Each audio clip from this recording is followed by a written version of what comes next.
iman. Sebenarnya selama di dunia ini tidak akan ada yang sempurna. Di sorga disempurnakan Tuhan.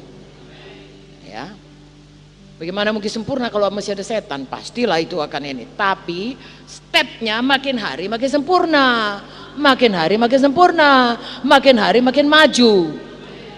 Seperti kalau sekolah, ya kelas 1, kelas 2, kelas 3 terus naik kelas, terus. Ya, tidak pernah tinggal kelas. Haleluya. Mata tertuju kepada Yesus memimpin kita dalam iman, membawa iman kita pada kesempurnaan. Nah, Yesus sendiri teladan kita.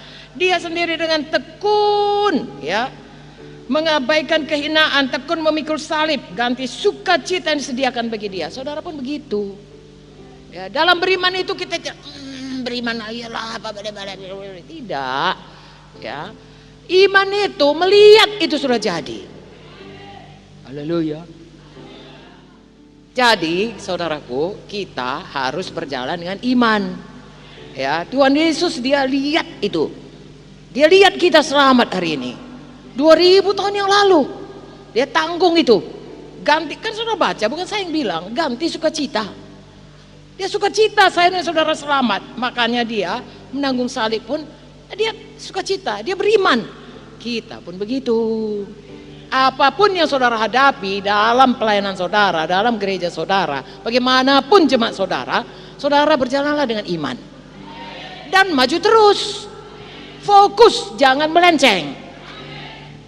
Ya, kalau melenceng, saudara membawa banyak orang melenceng. Ya, kalau jemaat saudara melenceng, mungkin hanya dia dan keluarganya. Tapi biar jemaat, biar kita fokus Tuhan Yesus. Sepanjang jalan beriman. Roh Kudus membukakan pengertian kepada kita. Ya, apa yang saya katakan ini, saudara bisa dapat lebih banyak karena saudara punya pengalaman sendiri.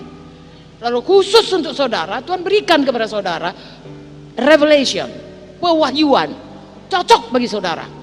Sehingga kalau saudara mengalami ada tantangan, ada oposisi, ya ada hal-hal yang perlu diatasi, ya Roh Kudus bisa mengajari saudara. Tapi dasarnya tetap iman, firman, dan kepatuhan kepada Tuhan. Haleluya, saudaraku. Adakah saudara sekarang punya iman untuk tetap memandang kepada Yesus, untuk menang dalam perlombaan iman, dan tiap hari maju? Dan kalau itu belum baik, saudaraku, mari fokus lagi. Ya, fokus lagi betul-betul. Kalau ada beban berat yang selama ini tidak perlu ditanggung, buang sajalah itu. Halo, saya bicara umum, Roh Kudus menetapkan dalam hati saudara. Ya, kalau itu beban berat yang tidak perlu saudaraku dibawa, ya, digotong, ya, buang saja. Apalagi kalau itu hanya nanti mempermuliakan nama kita, tapi sebenarnya nggak fokus sama Tuhan. Jadi saudaraku, yang kita lakukan itu seturut firman dan iman kepada Tuhan, dan Tuhan menjadikannya membuat kita tiap hari bertambah, tiap hari bertambah. Ini hari ini kita ngomong gini, bukan cuma saudara yang bertumbuh, saya pun bertumbuh. Dulu kalau saya seminar, misalnya pernah seminar mengenai radioaktif pada bagian anak, saya dapat bukunya, luar biasa lah Tuhan menolong saya, saudaraku. Lalu saya latihan, karena kami hanya diberi waktu untuk makalah yang begitu banyak, hanya 20 menit, tidak boleh lebih. Ting, nggak boleh lebih.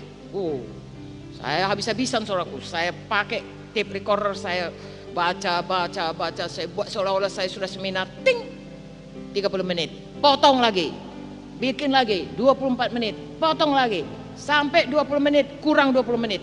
Nanti di sana mungkin tak ada apa-apa lewat 20 menit, dipersiapkan habis-habisan. Ya memang baguslah itu.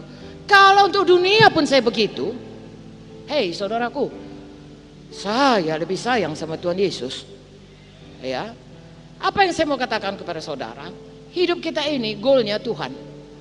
Ya, kalau selama ini kita sama dunia pun sanggup habis-habisan, Tuhan saudaraku layak mendapatkan lebih dari itu, yang paling baik dari kita.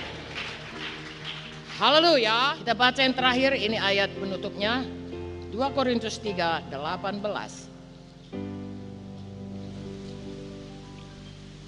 1 Timotius 1 dulu, ayat 5. Tujuan nasihat itu ialah kasih yang timbul dari hati yang suci, hati nurani yang murni, dari iman yang tulus ikhlas.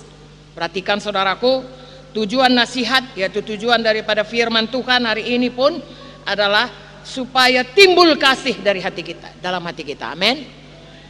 Apakah kasih itu? Ya Tuhan Yesus. Yesus itu adalah kasih. Amin saudaraku. Ya, timbul dari hati kita yang suci, yang kudus. Bagaimana bisa kudus? Oleh darah Yesus, oleh firman Tuhan. Amin. Dari hati nurani yang murni.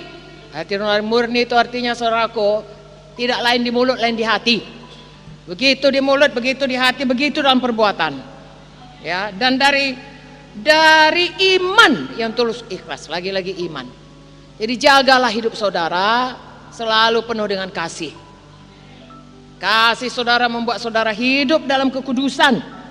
Kasih kepada Tuhan, saudara nggak mau berbuat dosa. Kasih kepada jiwa-jiwa, saudara akan memperlakukan dia seperti saudara mau saudara diperlakukan. Ya, jadi saudara tidak akan berbuat yang jahat kepadanya. Lalu kemudian hati nurani saudara, jangan menuduh saudara kalau sudah tahu itu bukan goal yang betul, keluarlah dari situ. Ya, sungguh-sungguh saudaraku, goal saudara Tuhan Yesus. Amin. Lalu berjalanlah dengan iman yang tulus, ikhlas seperti yang kita katakan tadi. Mulai saudaraku, dimulai oleh Tuhan Yesus, dipimpin Tuhan Yesus dan disudahi oleh Tuhan Yesus. Itu sebabnya saya dan saudara harus selalu berada dalam Yesus. Yesus goal hidup kita. Oke, 2 Korintus 3:18 berkata, kalau 17 sebab Tuhan adalah roh dan di mana ada roh Allah di situ ada kemerdekaan. Hari ini bebas kita semua. Ada roh Allah dalam kita dan ada di tengah-tengah kita. Amin. Lalu kita lihat ayat 18, dan kita semua mencerminkan kemuliaan Tuhan dengan muka yang tidak berselubung, karena kemuliaan itu datangnya dari roh, dari Tuhan yang adalah roh. Maka kita diubah menjadi serupa dengan gambarnya dalam kemuliaan yang semakin besar. Amin. Artinya saya dan saudara semakin hari semakin menjadi seperti Yesus. Pada waktu manusia pertama diciptakan itu mulia, pada waktu dia berdosa kehilangan kemuliaan. Pada waktu Roh Kudus memimpin kita step by step, membebaskan kita daripada kuasa dosa dan membawa kita pada goal yang sungguh, maka kita berjalan dari kemuliaan yang dipulihkan semakin hari semakin besar. Haleluya. Ya, roh saudara bersaksi demikian. Orang bersaksi demikian atau tidak, tidaklah menjadi soal. Yang penting Tuhan juga berkata, sahabat saya hamba yang baik, kau setia perkara kecil, aku berikan kepadamu perkara yang lebih besar, bahkan tanggung jawab yang lebih besar. Tuhan berkati saudara semua.